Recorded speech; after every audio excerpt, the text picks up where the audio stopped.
studio. You are with Color Me Happy Fiber Arts Studio. I'm Michelle. And I'm Linda. And we are happy to be here with you. We are both natural dyers, and we are both avid, or maybe obsessed, knitters.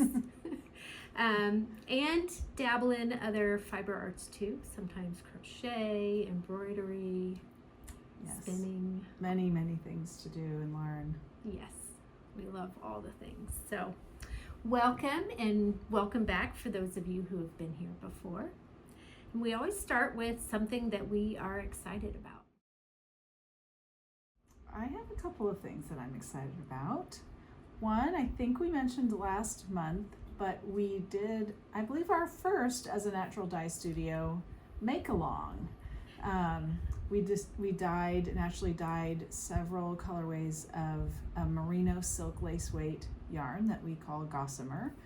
And we have a make-along for making a lace weight shawl. And I think that was one of my finished objects last time because I had done a shop sample. Yeah. And I liked the shop sample so much that it will show up again in my works of progress later because I'm making another one. But it's been really fun to connect with 8 or 10 people who are doing that make-along with us. We meet in person at the studio sometimes we meet by Zoom. And next weekend, the weekend of the Hoosier Hills Fiber Festival on Saturday, June 1st, we'll be meeting at noon for everyone to show their lace weight shawl in whatever form it is, and we'll take a picture and post that on social media. So that'll be a really fun get together. So I am really excited, having fun with that this month. Yeah, I'm really looking forward to that too. Get to see everybody in person and see the what progress they've on. made. Yeah. What I'm excited about is Tour de Fleece. So that won't start until June, but I've been seeing some social media about it and people getting excited, and we got our fleece, our Cormo fleece recently that we're going to talk about, and I guess I could just show you that now. Mm-hmm. And in Tour de Fleece, you join up with a group of people who are all spinning, and you keep track of how much you spin, like how much yardage or weight? Yes. So I've only done it once so far. Last year was my first time, and I joined a team. Kamaj Fiber Arts had a team, and she had different things that you could do each day. Like trying different kinds of spinning. Right. Yeah, that's nice. So that was fun. I started it thinking I was going to spin a sweater quantity. Maybe a doll sweater. Yeah, that could be. Yeah, I had these big dreams, but then with all the little games and new skills to try, I thought, well, that's better for my spinning.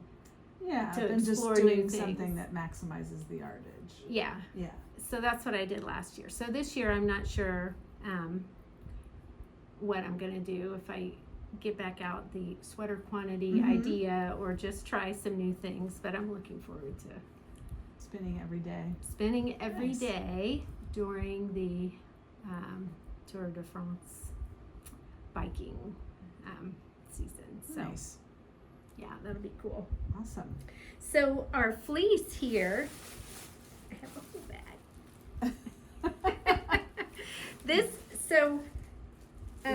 is fleece is from one Cormo sheep. One Cormo sheep. This is Candace, and I think last month we showed some of your photos from shearing day at Ruth's farm. This is from Westfield Woolies, and I'll try to show you a picture up close because this is probably blowing out on the screen, but the Cormo sheep is just so fine. The crimp is just so fine. It's just beautiful. It's really glistening. Yeah, I just love this.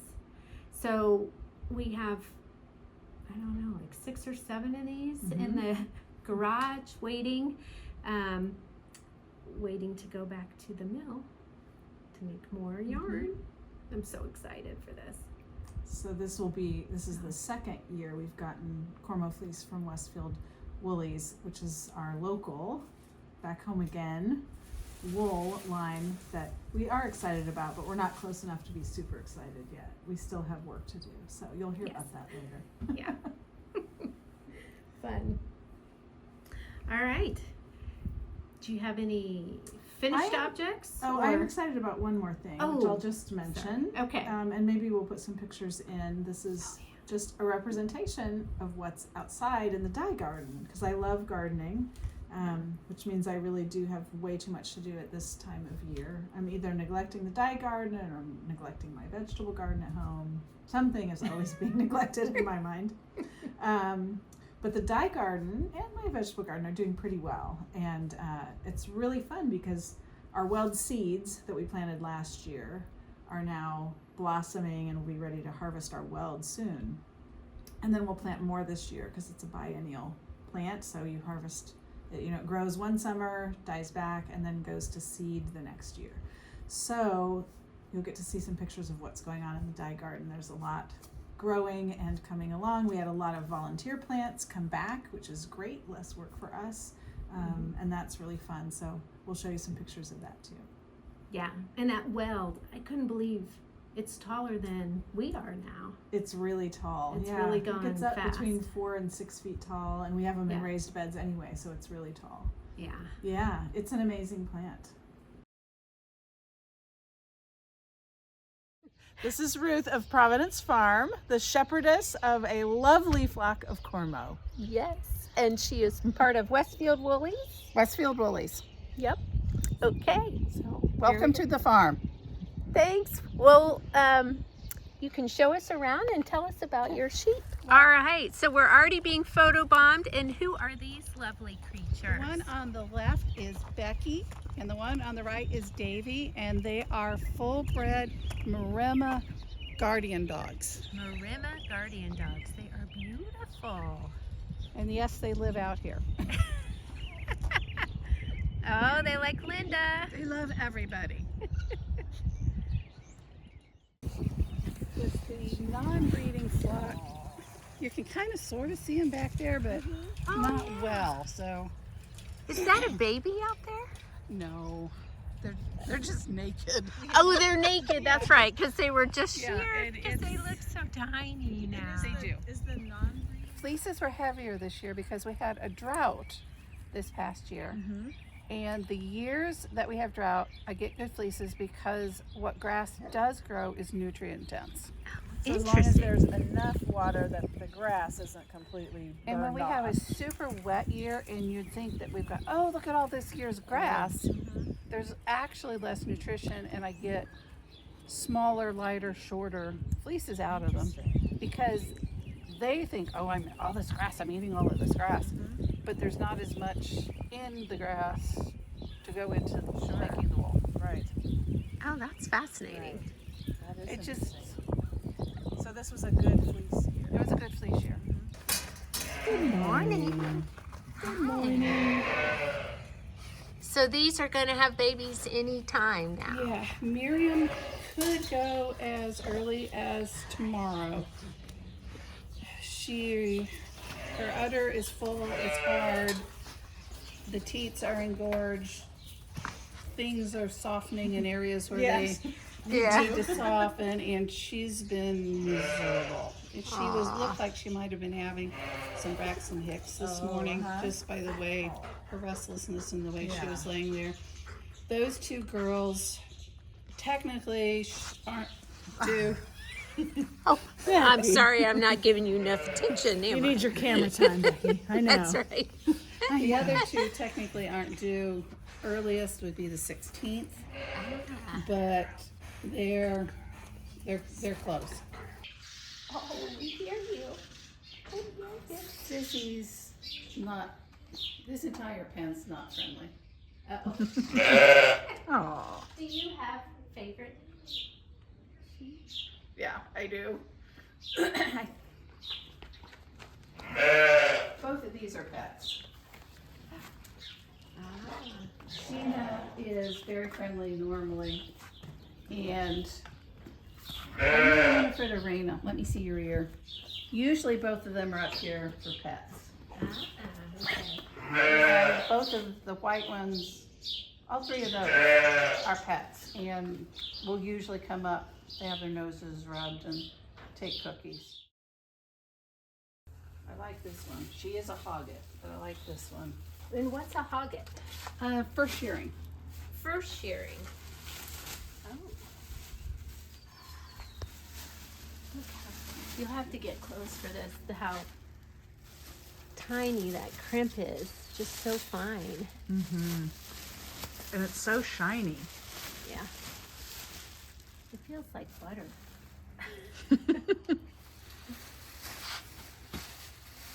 This one's nice, but it's a different characteristic. This one is more of an open crimp, but it is a nice one. And this is a long one. Ooh, that is long. Not real keen on. Look at that. Wow. How long is that, Michelle? I don't know, 5 inches? It's 4.5 to 5. Wow.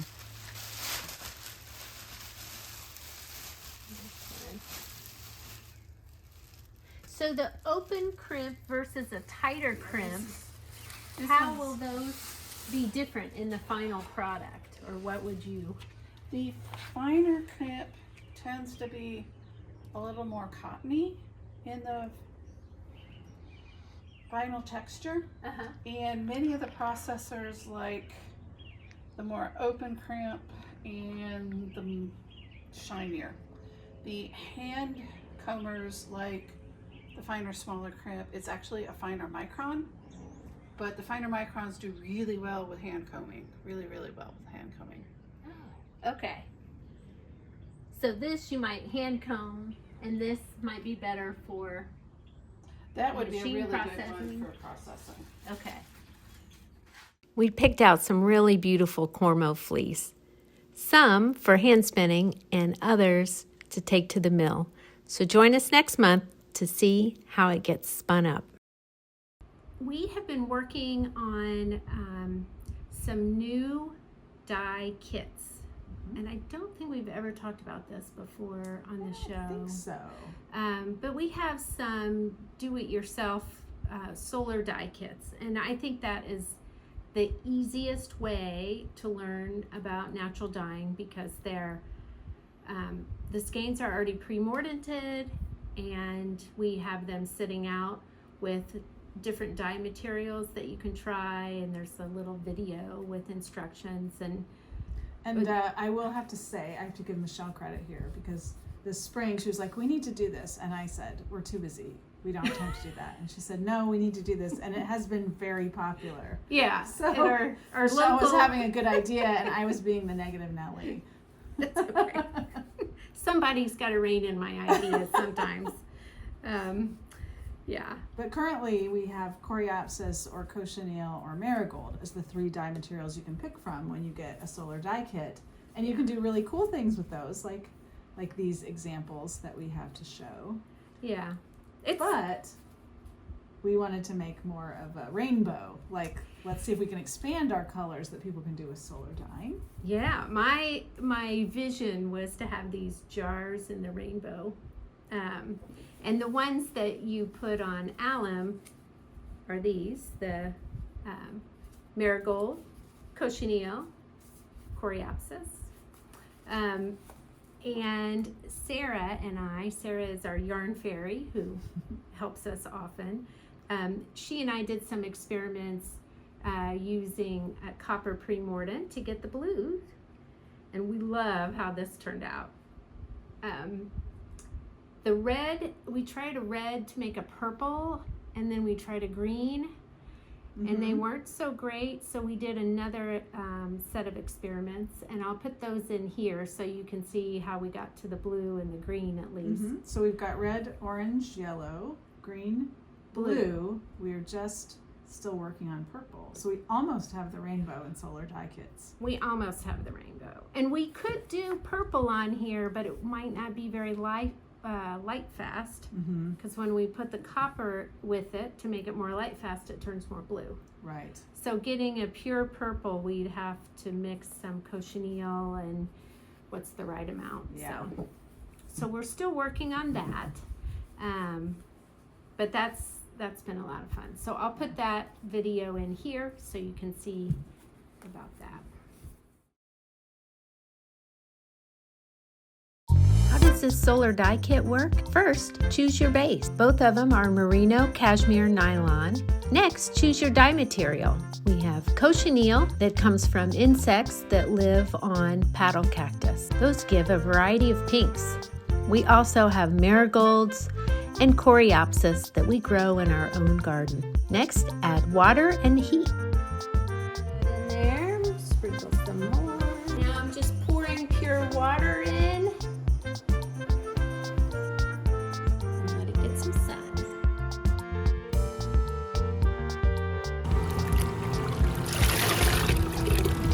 Okay. And this is the cochineal skein. And the last step is to have fun with your solar dye kit. Okay, here's the most fun step.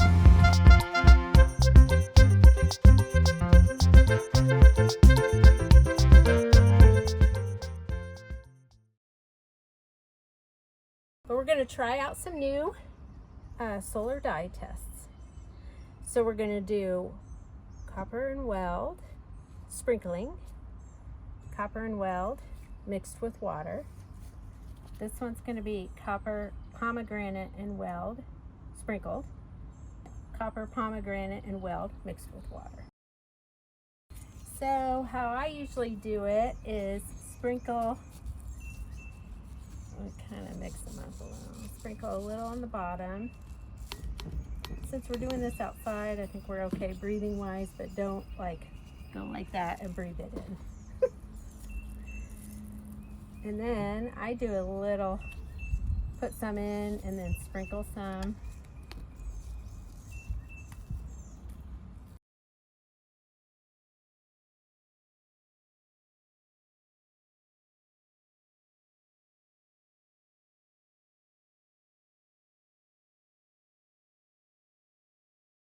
Now the next one, we're gonna mix with a little warm water first.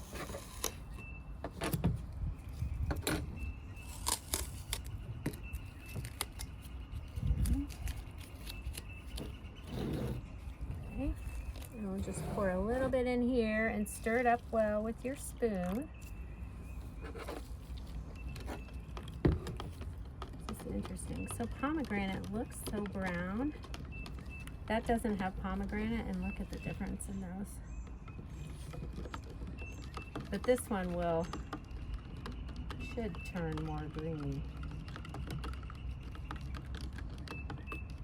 over time, we hope. Yours is going to be more of moss from the very beginning. Which is exciting because I love moss. You love moss? I love moss. Okay. I love moss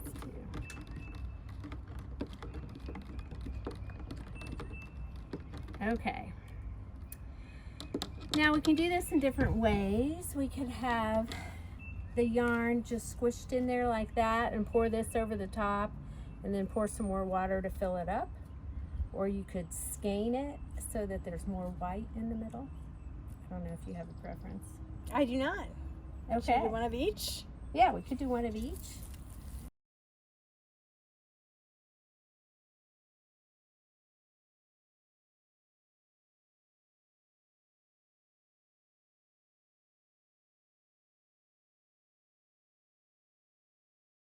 Okay, so this is red. Well, purpley red. And this is green, aqua.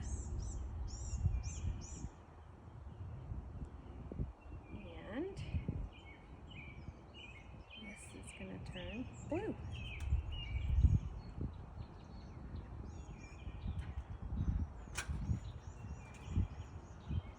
Ta-da. Oh, it looks better in person here.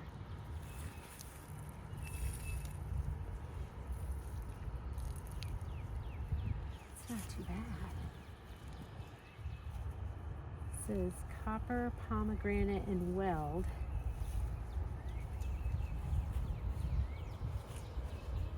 Oh, that's going to be fun. Yeah. It's kind of like pea green, isn't it? Yeah, it is. Uh-oh. Is that a bee? It might be. Send him love. Send him love. Send him love. Okay. Wow. That came out well. Yes. Better than in the jar. It looked. Yeah, it didn't look great in the jar, but it looks nice now. It does. And I like that it's got the variegation. Yeah, I'll bring it up to the camera.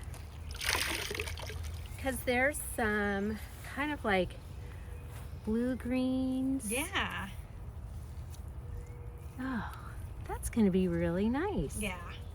I like that. Okay, so after you pull it out of the bucket, all right, I don't want to do it towards you. You can hold it like this and do this. And that gets out the extra water and aligns the fibers. It's gonna have bright yellows in it too. Does this one have weld in it? Yes, this is copper, pomegranate, and weld also.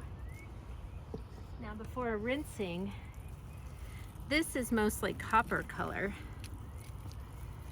And then the pomegranate is kind of a brown yellow.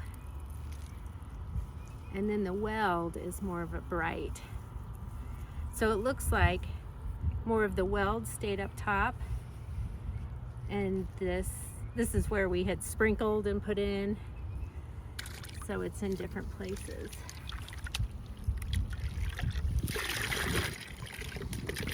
Okay.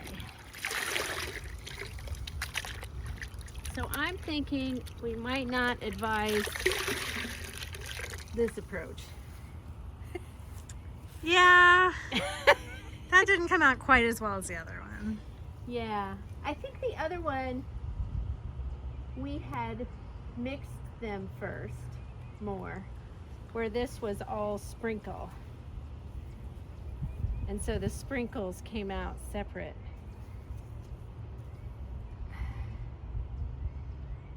Yeah, I'm thinking we're gonna over dye this one. Oh my goodness. This is gorgeous. Look at those colors. Ooh.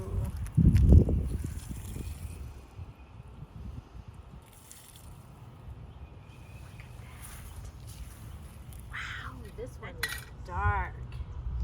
Here, I want to show. Isn't that Oh, cool? wow. It's like a dark navy, almost black. Ooh, yeah. in And then mixed spots. in with the light too. Yeah, so that's going to be very, very variegated. Yeah. We loved the blues, but the greens were more inconsistent. So we're going back and trying some new recipes to see if we can get more consistent, beautiful greens. So finished objects. Yes. Last month, I had all the finished objects. This month, I have no finished objects. The law of averages, but Michelle has finished objects to tell us about. I have two. So one I am wearing. This is the Reyna shawl by Noora Backlund. And this was just a work in progress last month. And I made this with a set of mini skeins. So we had, I think last month or the month before, we showed one a sample knitter had made with DK weight yarn, and it was really cute. The variegated yarn. Yeah. And when Noora first designed this, it was designed for sock yarn, variegated sock yarn. So I thought it would look really cute with the minis, and it came out pretty nicely. And we love to have samples of things that you can make with 5 minis, because we sell mini sets, and we have, whenever we go to shows, we have a big bin of loose minis, so you can make your own mini set. And so Michelle thought, oh, I'm going to try that. She picked out minis that she liked, and it just turned out beautiful. I love the variegations and the solids, you know, alternating. I think that looks great with the garter stitch and the lace. Yeah, I think it turned out really well. One thing, because your mini skeins, the one you start with up here you have a lot more yardage left over, so I did make some adaptations to the pattern to make sure I could bring in this color again down at the bottom. Yeah, I think that's nice. Yeah. Kind of finishes it off too, to have it the same at the top and then down Yeah, at the bottom. and to of bring the scarf. these colors back in. Yeah. So I like it. so those are on my Ravelry page. If you're going to do something like this with minis and you want an idea of how to break up the colors and still fit them all in here, that might be helpful. Great. And the Reyna is a free pattern, so that's Right. fun too, that it's so accessible. Yeah. Great. What else did you finish? Okay. The other one is my Joji Locatelli Amren shawl. Beautiful. I love that. Thank These to me you. look like flowers. The lace. little Yeah, lace your pattern. lace flowers, and they're my puppy paws to me. They look like puppy paws to you. Yes. Oh, okay. Right. With a little extra toes. Maybe what like a cat with polydactyly that has the extra toes. Maybe that's what it is. That could be. But this is made with a fingering weight pure merino. And so it's super light, but I think it'll be warm, and it's just a nice little. Do you feel like shawl. you would use it in the summer? Is it light enough for summer? Do you think it's a little more 3 season but not summer? No, I think it's light enough for summer. So like if you were cold in a restaurant or Yeah, because somewhere it where is it's- sock weight, and it's Yeah. just, it's very It's- drapey. yeah, it's really nice. light. The pure It merino is. makes it feel like fluffy, I think. Mm-hmm. Not fluffy like Surrey silk, Right. you know, but just Kind of squishy. squishy, soft Yeah. and light. Yeah. Yeah, I think this would be nice for that. And she had these little fringes I thought were so cute. Very cute. Yeah. That's awesome. So that, I love it. And that looks like it's in our summer sunset colorway. Is that right? yes. Yes. No? No, it was an Autumn autumn speckle. speckle. Yeah, it's got a little more orange in it. Yeah, Right. it's autumn speckle Autumn speckle. because it does not have any of the yellow. Yes. Yeah. So, That looks great though. We just got Yeah. a lot more pure merino fingering in, and we are working on getting that all dyed up for the Hoosier Hills Fiber Festival. yeah. Yeah, it's such a nice, it's a regional non-superwash pure merino, very fine, super fine merino. It's really nice. So we'll have a lot more of that next weekend with us. Yeah. At the festival. It's gonna be so much fun. Yeah. All right. So those are my finished objects. Okay. We're What- working on things. Yeah, what are you working on? Well, I mentioned I'm making another Beinn Ghlas shawl, which I guess is a testament to that pattern. It's by Littletheorem, and I liked it enough that I decided I wanted to make one for myself after I made the shop sample. So Yeah. I wanted it to be, the shop sample was in Apricot Beauty, which is a really lovely warm orangey color, but I decided I wanted a gray one. This is our Raindrop colorway. Oh, and I see the beads. And I put some little beads. They actually are kind of like an iridescent bead Yeah. in between the little garter panels.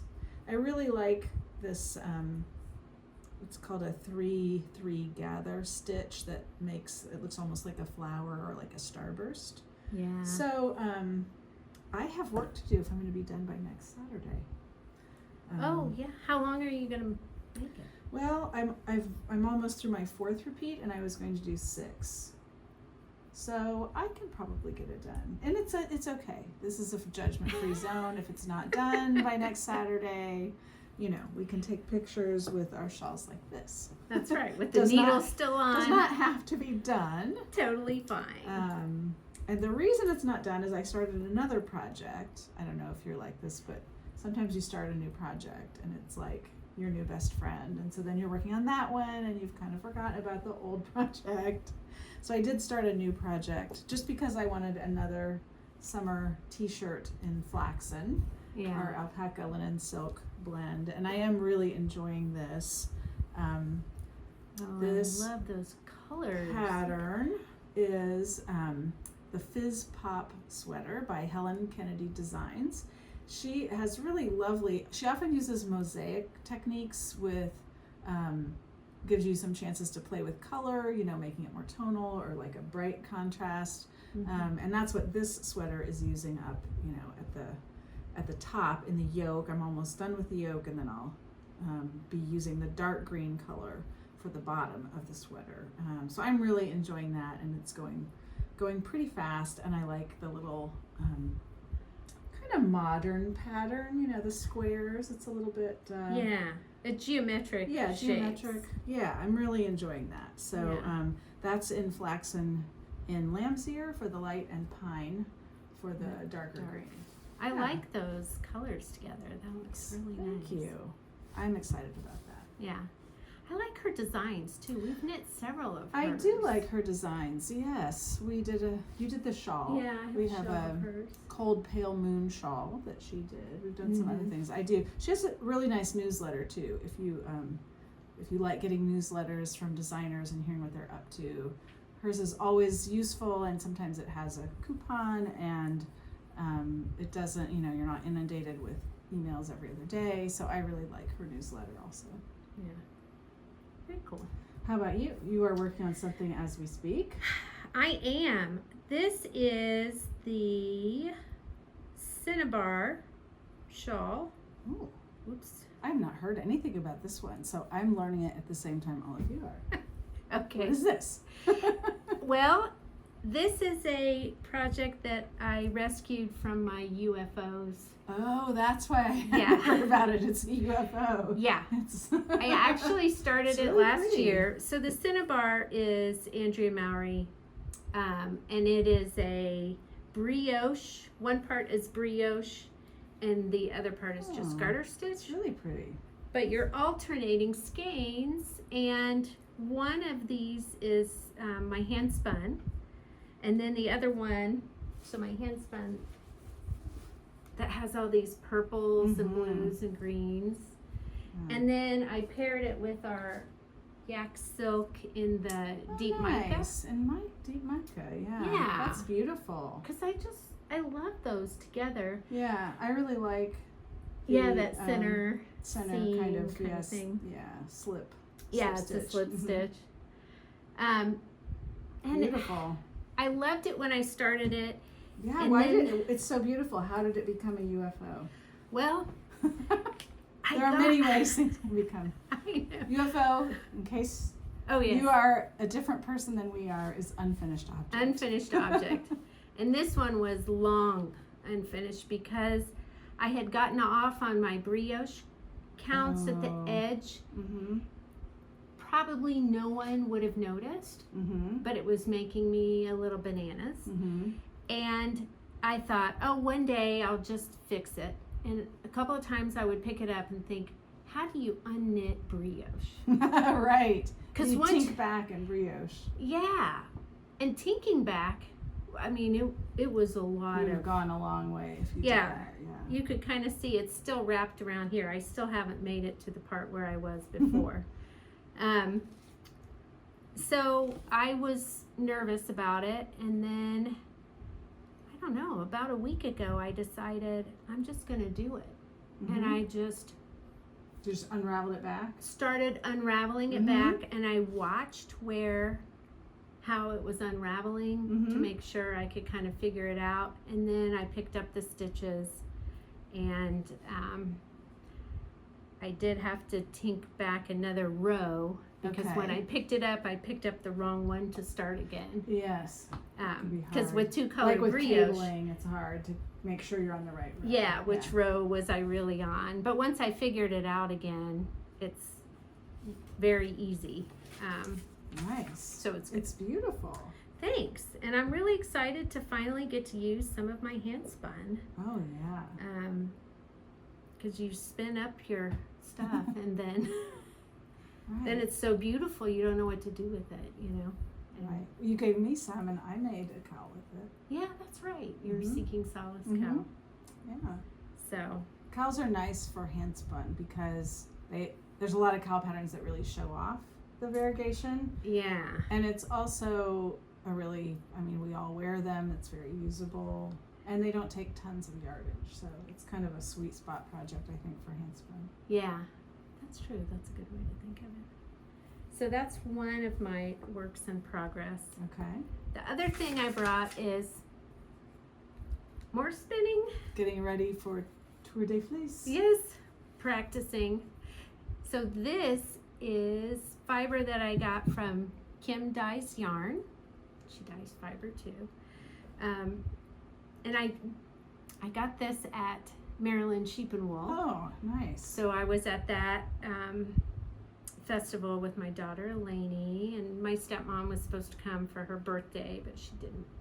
She was sick that weekend. Oh, yeah. Bad.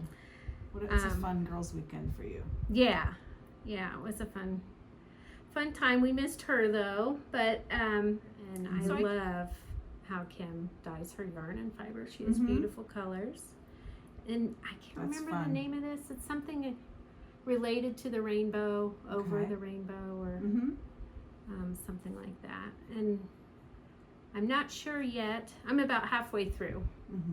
So that looks like. I'm not a spinner. Let's just say that. But that looks very thin. It's pretty fine, yeah. The more I spin, the finer things get, And do you like that? Yes, but then I think, well, I'll just make it a 3-ply because it's so thin, then I'll put 3 of the plies together. So, yeah. I would like to be able to spin a little thicker, and I know intellectually how to do it, but my fingers don't do it very easily. So I'm still spinning what they call your default yarn, where you just like that's your natural your way of natural doing it. yeah, that makes sense, and then you can learn to dial it up or down from there. And some spinners are very methodical, and they look for a certain twist and angle, and others are just natural, and you just go with what feels good. And so I've tried to push myself a little bit to be more methodical, but I end up just doing my same routine, I guess. Yeah, kind of like our tension.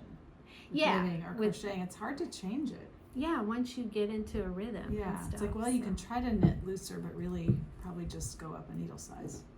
And then you don't have to think about it. That's right. Yeah. So, yeah, those are all my works in progress, I guess. Great. Well, if you are in Central Indiana, we hope that we can see you at the Hoosier Hills Fiber Festival. That is a really awesome, I think the biggest fiber festival that happens in Indiana at the current moment. I think so. In Franklin, Indiana. So that's May 31st and June 1st. We'll be there having lots of fun. Yeah. We've got a class that's sold out, one of our hand painting with natural dyes classes. Yeah. And we'll be in our booth. And we have an extra big booth so we can bring everything. So look out. We'll be ready. We'll be ready. Well, stop by and say hi. And if you're not in town, you can look at our website, because we have several open studios coming up, and they are on our webpage. Right. They're on our webpage because we're part of the Come By Fiber Trail. You can look at that. That's a really fun, all summer long, sort of Central Indiana and surrounding states fiber trail. And so we've put the days that we're going to be open on our website, on our events page. So look there. Yeah. So we hope to see you at some event sometime soon. And as always, if you have questions about natural dyeing or things that we're working on, put them in the comments below, and like and subscribe so we can get the word out about natural dyeing to other people, and how much fun it is and how much joy it brings. Great. Thanks for joining us this month. We hope you have a good time with your projects, and let us know what you're working on. Thanks. Bye. Bye.